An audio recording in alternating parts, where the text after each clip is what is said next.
اس کے بعد نسرین انگڑائی لیتی ہوئی اور بغیر کچھ کہے کمرے سے نکل گئی۔ کوئی پاؤ گھنٹے بعد وہ واپس آئی۔ زیور وغیرہ اس نے اتار دیے تھے اور شب خوابی کے لیے ایک سادہ سی اجلی دھوتی باندھ لی تھی۔ وہ اس قدر آہستہ سے داخل ہوئی کہ نوجوان نے اس کے قدموں کی چاپ تک نہیں سنی۔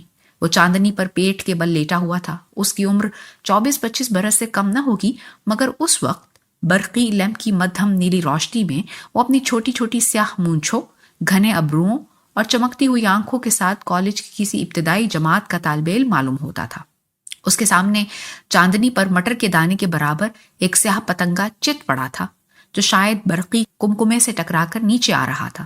پتنگا اپنی ننی ننی بال سی ٹانگیں ہوا میں ہلا ہلا کر اور سر کو فرش پر رگڑ رگڑ کر سیدھا ہونے کی کوشش کرتا رہا، مگر جہاں اسے ذرا کامیابی ہوتی تو نوجوان ایک بجھی ہوئی دیا سلائی کے سرے سے پھر اسے اوندھا کر دیتا۔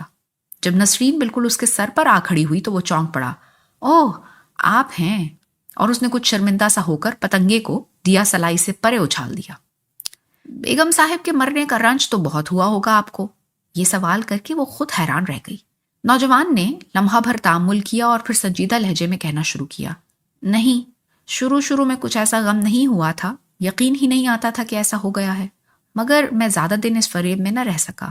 میں بیمار پڑ گیا، مہینہ بھر چارپائی پر پڑا رہا۔ جب میری حالت بہت خراب ہو جاتی تو امی جان اور زہرا، یہ میری چھوٹی بہن کا نام ہے، میرے سرانے آ کر کھڑی ہو جاتی اور ایسی چپ چپ سہمی ہوئی نظروں سے میری طرف دیکھتی کہ میں جلدی سے آنکھیں بند کر لیتا اور چاہتا کہ نہ مروں۔ بس پھر میں رفتہ رفتہ تندرست ہوتا گیا۔ اس کے لہجے نے نسرین کو متاثر کیا۔ 2-3 لمحے پھر دونوں چپ رہے۔ آپ نے کہا تھا، اچانک نسرین کے لہجے میں شوخی جھلکنے لگی، میری شکل بیگم صاحب سے ملتی جلتی ہے۔ بھلا کیا چیز ملتی ہے؟ نوجوان نے پل بھر غور کیا۔ سب سے زیادہ تمہاری آنکھیں نجمی سے ملتی ہیں۔ یہ کہتے وقت اس کے ہونٹوں پر ہلکی سی مسکراہٹ آ گئی تھی، مگر لہجے سے ابھی افسردگی کا اثر دور نہیں ہوا تھا۔ ویسی ہی سیاہ اور گہری، دوسرے نمبر پر تھوڑی ویسے ہی پتلی، اور تیسرے نمبر پر چلے ہٹیے، بنائیے نہیں، تمہارے بال، تمہاری گردن۔ نوجوان کی فطری چونچالی تیزی سے بحال ہو رہی تھی اور نسرین خود کو روکے ہوئے تھی کہ اس سلسلے میں اور کوئی سوال نہ کر بیٹھے۔ آدھ گھنٹے بعد روشنی گل کر دی گئی اور وہ دونوں کھڑکی کے پاس پلنگ پر دراز ہو گئے تھے۔ نوجوان جو رات کو جلد ہی سو جانے کا عادی تھا زیادہ دیر تک نہ جاگا۔ نسرین آنکھیں کھولے دیر تک کھڑکی میں سے آسمان کو دیکھتی رہی۔ یہ قمری مہینے کی آخری تاریخوں کی ایک رات تھی۔ آسمان صاف مگر تاریک تاریک سا تھا۔ ستارے اس قدر تیزی سے چمک رہے تھے کہ معلوم ہوتا تھا زمین کے قریب سے رکائے ہیں۔ نسرین ستاروں کو ہمیشہ دلچسپی سے دیکھا کرتی تھی۔ سب سے پہلے جب وہ ستاروں سے آشنا ہوئی تھی اس کی عمر 4 برس کی تھی۔ ماں مر چکی تھی مگر باپ زندہ تھا۔ اس نے باپ کے ساتھ ریل گاڑی میں ایک لمبا سفر کیا تھا۔ آدھی رات کو وہ دونوں ایک چھوٹے سے دیہاتی اسٹیشن پر اترے تھے۔ اسی اسٹیشن پر لالٹین کی مدھم روشنی میں ایک موٹے ننگ دھڑنگ فقیر نے اسے ایسی لال لال ڈراؤنی آنکھوں سے گھورا تھا کہ اس کی چیخ نکل گئی اور وہ بے اختیار باپ کی ٹانگوں سے لپٹ گئی تھی۔ کچھ دیر دونوں اسٹیشن ہی پر ٹہرے رہے مگر سواری نہ ملی۔ آخر باپ نے اسے گود میں لے لیا، گٹری بغل میں ماری اور اندھیرے کھپ میں پیدل چلنا شروع کر دیا۔ یہ سفر بھی بہت لمبا تھا مگر اس کی سہمی ہوئی نظروں نے جلد ہی ستاروں کو ڈھونڈ نکالا تھا۔ ان کو دیکھ کر اس کا ڈر کم ہونے لگا تھا، یہاں تک کہ وہ باپ کے کندھے سے لگ کر سو گئی۔ آنکھ کھلی تو خود کو ایک اجنبی عورت کے گھر پایا۔ وہ کئی دن تک روتی رہی، بلکتی رہی، مگر باپ کی صورت اسے دیکھنا پھر کبھی نصیب نہ ہوئی۔ صبح کو نسرین کی آنکھ کھلی تو سورج خاصا نکل آیا تھا۔ اٹھتے ہی سب سے پہلے اسے جو احساس ہوا یہ تھا کہ نوجوان اس کے بستر پر موجود نہیں۔ اس نے سوچا غسل خانے میں ہوگا۔ کھلے کھلے بستر پر وہ کروٹیں بدلنے لگی۔ جب پاؤ گھنٹہ گزر گیا اور نوجوان کہیں نظر نہ آیا تو اسے الجھن ہونے لگی۔ سمن جھاڑو لیے کمرے میں آیا تو اس سے پوچھا، وہ رات والے بابو کہاں ہیں؟ چلے گئے؟ اس نے تعجب سے پوچھا۔ جی ہاں، صبح ہم سب سو رہے تھے، دروازہ بھی تو کھلا ہی چھوڑ گئے۔ ویسے تو سب خیریت ہے نا؟ بے ساختہ اس کے منہ سے نکل گیا۔ جی سب خیریت ہے۔ سمن نے اس کا مطلب فوراً سمجھ گیا۔ میں نے اٹھتے ہی سب دیکھ بھال لیا تھا۔ اپنے شبہ کے گھٹیا پن پر اسے شرم آ گئی مگر دوسرے ہی لمحے اس خیال نے اس پر تسلط جما لیا کہ وہ نوجوان چلا کیوں گیا۔ اس نے سوچا رات اسے میرا تانا برا لگا، وہ بڑا حساس تھا، اوپر سے ہنستا بولتا رہا، صبح ہوتے ہی چل دیا۔ منہ ہاتھ دھو کر نیچے پھوپھی کے پاس جانے کو تھی کہ اچانک کسی کے جلد سیڑھیاں چڑھنے کی آواز آئی۔ نوجوان گیا نہیں تھا، وہ رومال میں کچھ باندھے لیے آ رہا تھا۔ معاف کرنا، اس نے پھولے ہوئے سانس پر قابو پانے کی کوشش کرتے ہوئے کہا، میں تمہیں بتائے بغیر ہی چلا گیا تھا، میں نے جگانا مناسب نہیں سمجھا تھا، یہ لو۔ یہ کہہ کر اس نے رومال نسرین کے ہاتھ میں دے دیا۔ کیا ہے؟ نسرین نے پوچھا۔ گوشت ترکاری۔ یہ کہہ کر وہ مسکرانے لگا جیسے اس نے کوئی شرارت کی ہو۔ گوشت ترکاری؟ کس نے کہا تھا لانے کو؟ خفا کیوں ہوتی ہو؟ بات یوں ہے، جب نجمی زندہ تھی میں یوں ہی منہ اندھیرے اسے جگائے بغیر گھر سے نکل جاتا، ہوا خوری کی ہوا خوری ہو جاتی اور گھر کا سودا بھی لے آتا۔ ہمیں نوکر رکھنے کی توفیق نہیں تھی، بس یوں ہی مل بانٹ کے کام کر لیا کرتے، وہ گھر کا اور میں باہر کا۔ ذرا دیکھو تو گوشت کیا عمدہ اور تازہ ہے، آدھا دست کا اور آدھا پشت کا، اور گردہ رونگے میں۔ نوکر کا باپ بھی ایسا گوشت نہیں لا سکتا۔ اور پھر ذرا کچنال تو دیکھو، آج ہی شہر میں آئی ہے، پھر پیاز بھی ہے، ہری مرچیں بھی، ادرک بھی اور دھنیا بھی۔ نوجوان داڑھی بھی منڈوا آیا تھا، تھوڑا سا صابن اس کے کانوں کی لوؤں پر ابھی تک لگا رہ گیا تھا۔ نسرین کا جی چاہا کہ دوپٹے کے دامن سے صابن کو پونچھ دے، مگر وہ ایسا نہ کر سکی۔ آپ نے ناحق تکلیف کی، نسرین نے کہا۔ خیر اب لے آئے ہیں تو میں سمن کو بلواتی ہوں۔ نہیں، اسے مت بلواؤ۔ یہ کیوں؟ میں کھانا خود پکاؤں گا۔ جب نجمی زندہ تھی تو کبھی کبھی میں ہنڈیا پکایا کرتا تھا، وہ سامنے مونڈھے پر بیٹھی مجھے بتاتی رہتی۔ ہمارا سمن بھی بہت ہوشیار ہے، نسرین نے کہا۔ ایسا کھانا پکاتا ہے کہ زبان چٹخارے لیتی رہ جاتی ہے۔ نہیں صاحب، نوجوان نے قطعی فیصلہ کرتے ہوئے کہا، نجمی کچنال ایک خاص ترکیب سے پکایا کرتی تھی۔ وہ ترکیب یا تو وہ جانتی تھی یا میں جانتا ہوں۔ مہربانی کر کے آپ انگیٹھی، کوئلے اور چاقو منگوا دیجیے۔ نسرین نے اس سلسلے میں کچھ اور کہنا مناسب نہ سمجھا اور خاموش سیڑھیوں سے اتر گئی۔ او بیٹا، نسرین کی پھوپھی نے اسے دیکھ کر اگال دان میں پیک تھوکتے ہوئے کہا، میں ابھی سمن سے کہہ رہی تھی کہ تمہارا اور اس کا ناشتہ اوپر لے جائے۔ میں ناشتہ نہیں کروں گی، اس کے لیے اوپر بھیج دو۔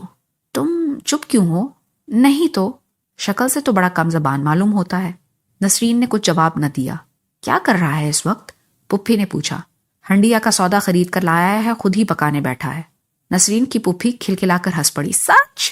ہاں، بڑا ہی سیدھا سادہ ہے، خپتی ہے پورا، رات بھر اپنی مری ہوئی بیوی کی باتیں کر کر کے دماغ چاٹ گیا۔ سمن کو اس کے پاس بھیج دینا، ہاتھ بٹاتا رہے گا، میں ذرا نوبہار کے ہاں جاتی ہوں۔ نسرین کا خیال تھا کہ وہ کم سے کم 1 گھنٹہ نوبہار کے ہاں ضرور ٹھہرے گی، مگر پاؤ گھنٹہ بھی نہ گزرنے پایا تھا کہ اٹھ آئی، سیدھی اوپر کی منزل میں پہنچی۔ دیکھا کہ کمرے کے باہر دالان میں انگیٹھی دہک رہی ہے اور نوجوان اس کے پاس ہی ایک چھوٹی دری پر آلتی پالتی مارے بیٹھا پیاز کتر رہا ہے۔ آنکھیں سرخ ہو رہی ہیں، پانی بہہ رہا ہے۔ اس سے ذرا ہٹ کے سمن بیٹھا مزے سے تماشا دیکھ رہا تھا۔ سمن، نسرین نے کسی قدر سختی سے کہا، تم بیٹھے منہ کیا تک رہے ہو؟ صاحب سے پیاز لے کر کیوں نہیں کترتے؟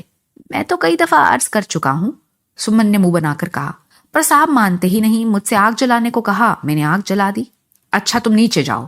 جب سمن چلا گیا تو نسرین نے کہا، حضرت یہ اس عمر میں ہنڈ کلیا پکانے کی کیا سوجی ہے؟ لائیے پیاز مجھے دیجیے اور جا کر آنکھوں پر چھینٹے دیجیے۔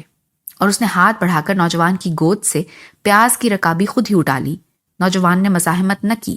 2 گھنٹے کے بعد جب وہ دونوں دسترخوان پر کھانا کھانے بیٹھے تو نوجوان نے کہا، معاف کرنا، میری وجہ سے تم کو اتنی تکلیف اٹھانی پڑی۔ بات یہ ہے کہ نجمی، باتیں چھوڑیے اور کھانا کھائیے۔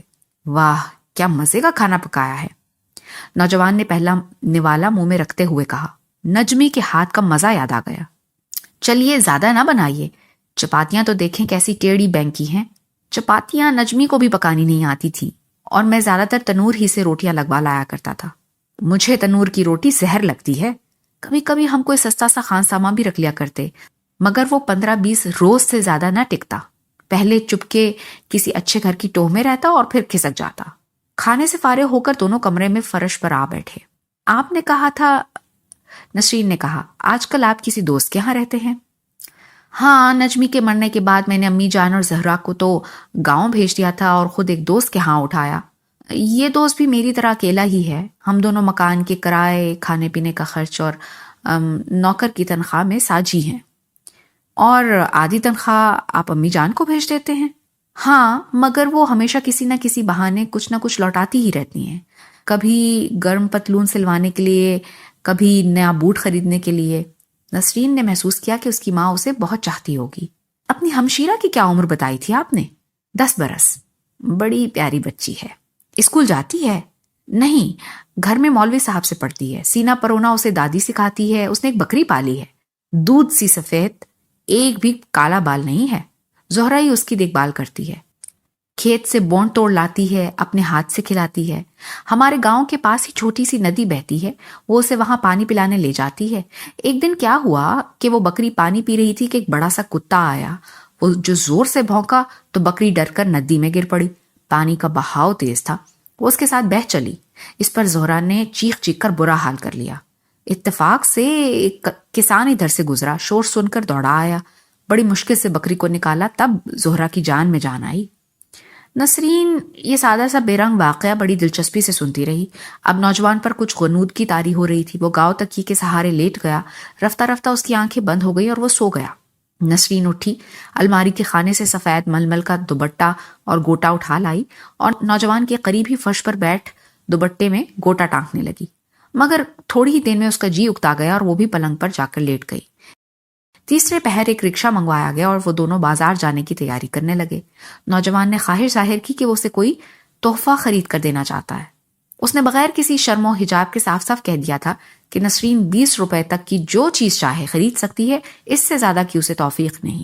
یہ سچ ہے، اس نے کہا کہ اتنے کم داموں کی کوئی چیز تمہارے لائق نہیں ہو سکتی، مگر میرا جی چاہتا ہے کہ میری کوئی چیز، خواہ وہ کتنی حقیر کیوں نہ ہو، تمہارے پاس بطور یادگار رہے۔ اور وہ اس کے ساتھ چلنے پر رضامند ہو گئی تھی۔ پھپھی کو اجازت دینے میں تعامل ہوا تھا، مگر ایک تو نسرین خود جانے پر مصر تھی، دوسرے نوجوان کے چہرے سے ایسی معصومیت برس رہی تھی کہ کسی برے ارادے کا گمان تک نہ ہوتا تھا، اور وہ خاموش رہ گئی۔ اور اب نسرین نیلے رنگ کا برقع اوڑھے نوجوان کے پہلو میں رکشے میں بیٹھی تھی۔ شہر کی کھلی سڑکوں پر ہزاروں عورتوں مردوں کے بہتے ہوئے ہجوم میں یہ جوڑا بھی تھا۔ اسے دیکھ کر کسی کو یہ سوچنے تک کی پرواہ نہ ہوئی کہ ان کا رشتہ زن و شوہر کے سوا اور بھی کچھ ہو سکتا ہے۔ وہ رکشہ سے اتر کر کئی بازاروں سے گزرے، کئی دکانوں میں گئے۔ جب وہ سڑک پر چلتی تو وہ اس کے آگے پیچھے راستہ صاف کرتا، اسے آنے جانے والی گاڑیوں، موٹروں اور ہجوم کی تھکا پیل سے بچاتا، یوں اپنی حفاظت میں لے جاتا گویا وہ کوئی بہت مقدس چیز ہے جس کا دامن تک کسی سے چھو جانا اسے گوارا نہیں۔ جب وہ کسی دکان میں داخل ہوتے تو اس کی فرمائش کی چیزیں دکاندار سے منگوا کر ایسی تکریم سے پیش کرتا کہ دیکھنے والے یہ محسوس کیے بغیر نہ رہ سکتے کہ یہ کوئی نیا جوڑا ہے اور یہ کہ شوہر بیوی سے کمال عشق رکھتا ہے۔ نسرین نے بڑی قیمت کی کوئی ایک چیز نہیں خریدی، بلکہ روزمرہ کے استعمال کی کئی چھوٹی چھوٹی چیزیں خریدی، جن میں سے بعض کی واقعی اسے ضرورت تھی۔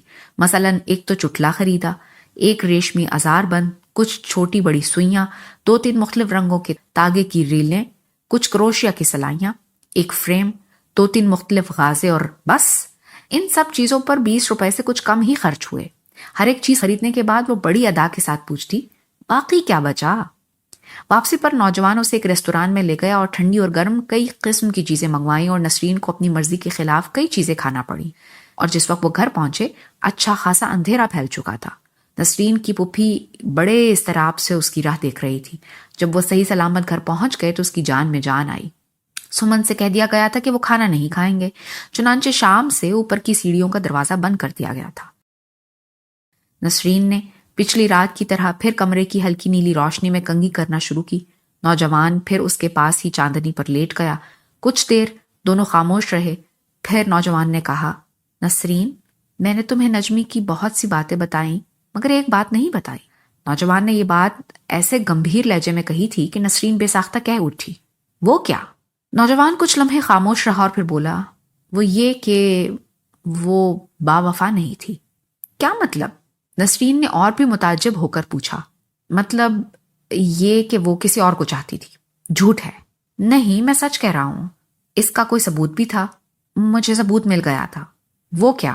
نوجوان لمحہ بھر کے لیے خاموش ہو رہا، پھر بولا، اس کے خط۔ میں نے غلطی سے اس کے نام کا ایک خط کھول لیا تھا۔ یہ کہتے کہتے نوجوان ایک دم سخت افسردہ ہو گیا اور اس نے گردن جھکا لی۔ اور تم پھر بھی اسے چاہتے رہے؟ ہاں، بھرائی ہوئی آواز میں نوجوان کے منہ سے نکلا۔ اس کے سوا چارہ ہی نہ تھا۔ کئی لمحے خاموشی رہی جسے توڑنے کی کسی میں خواہش پیدا نہ ہوئی۔ کیا وہ جانتی تھی کہ تم اس کے راز سے واقف ہو؟ بالآخر نسرین نے اس سے پوچھا۔ نہیں، میں نے آخری دم تک اس پر یہ ظاہر نہ ہونے دیا تھا۔ اس کی موت سے چند منٹ پہلے مجھے ایسا محسوس ہوا جیسے وہ سخت نزع میں ہے اور مجھ سے کچھ کہنا چاہتی ہے، مگر میں اس سے آنکھ نہ ملاتا تھا۔ البتہ دلداری اور تشفی کے کلمات برابر میرے منہ سے نکلتے رہے، یہاں تک کہ اس نے آخری ہچکی لی اور رخصت ہو گئی۔ کچھ لمحے پھر خاموشی رہی جس کو خود نوجوان ہی نے توڑا۔ آخر اس پر یہ ظاہر کرنے کا فائدہ بھی کیا تھا؟ اس رات پچھلی شب کی بنسبت جلد ہی روشنی گل کر دی گئی۔ نوجوان پھر جلد ہی سو گیا، مگر نسرین برابر ستاروں کو جھلملاتے دیکھتی رہی۔ پچھلے پہر اچانک نوجوان نے سوتے میں سسکی لی اور پھر تیز تیز سانس لینے شروع کر دیے۔ نسرین نے سر اٹھا کر اس کے چہرے کی طرف دیکھا اور کچھ دیر سوچتی رہی۔ پھر جس طرح کوئی بچہ سوتے سوتے ڈر جائے تو ماں اسے چھاتی سے چمٹا لیتی ہے، نسرین نے بھی اسی طرح اس کا سر اپنے بازو میں لے کر اسے اپنی آغوش میں بھینچ لیا۔